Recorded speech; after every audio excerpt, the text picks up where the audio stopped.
తెలంగాణ ప్రజానికానికి నమస్కారం. నేను Telangana local cab and welfare association ప్రెసిడెంట్ని మాట్లాడుతున్నాను. ఈరోజు మా బీసీ బిడ్డ మీద దాడి జరిగింది. ఈ రాష్ట్రం తెలంగాణ కొట్లాడి తెచ్చుకున్న తెలంగాణ రాష్ట్రంలో మా మల్లన్న తెలంగాణ తీన్మార్ మల్లన్న ఈరోజు బీసీలకు ఎంతో చేయాలని తను కృషి పట్టుదలతో ఈరోజు ముందుకొస్తుంటే తన మీద అసలు దాడి అసలు ఈ బీసీ ఉద్యమాన్ని లేవదీసి బీసీల గురించి పోరాడేది మా మల్లన్న ఉన్నాడని మాకు ధైర్యం ఉండే. ఈరోజు ధైర్యాన్ని మీరు అంచదొక్కాలని చూస్తున్నారు. ఇది మంచిది కాదు. నేను చెప్తున్న రాష్ట్రానికి ఖబర్దార్. రేపు బీసీల మొత్తం ఏకమైతాం. మా వాటా మేము తీసుకుంటాం. మా రాజ్యం ఉంటుంది.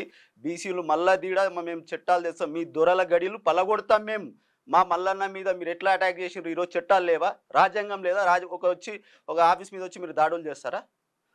చంపేస్తారా? మాకు కావాలి మా రాజ్యాలు మాకు కావాలంటే మీరు చంపేయడానికి వస్తారా? మీకు అంత అవమానంగా ఉంటే మీరు వెళ్ళి కోర్టులో కేసు వేసుకోవాలి. మాకు ఇది తప్పు అని చూపించినప్పుడు మళ్ళీ అరెస్ట్ చేస్తారు. కానీ వచ్చి మీరు ఆయుధాలు తీసుకొచ్చి కొట్టి చంపడానికి వస్తే ఇది తప్పు. మేము ఖండిస్తున్నాము. మా యూనియన్ నుంచి అందరం ఖండిస్తున్నాము. ఇది మల్లన్నకు మేము సంఘీభావం తెలపడానికి వచ్చినాం. జై తెలంగాణ, జై మల్లన్న, జై బీసీ.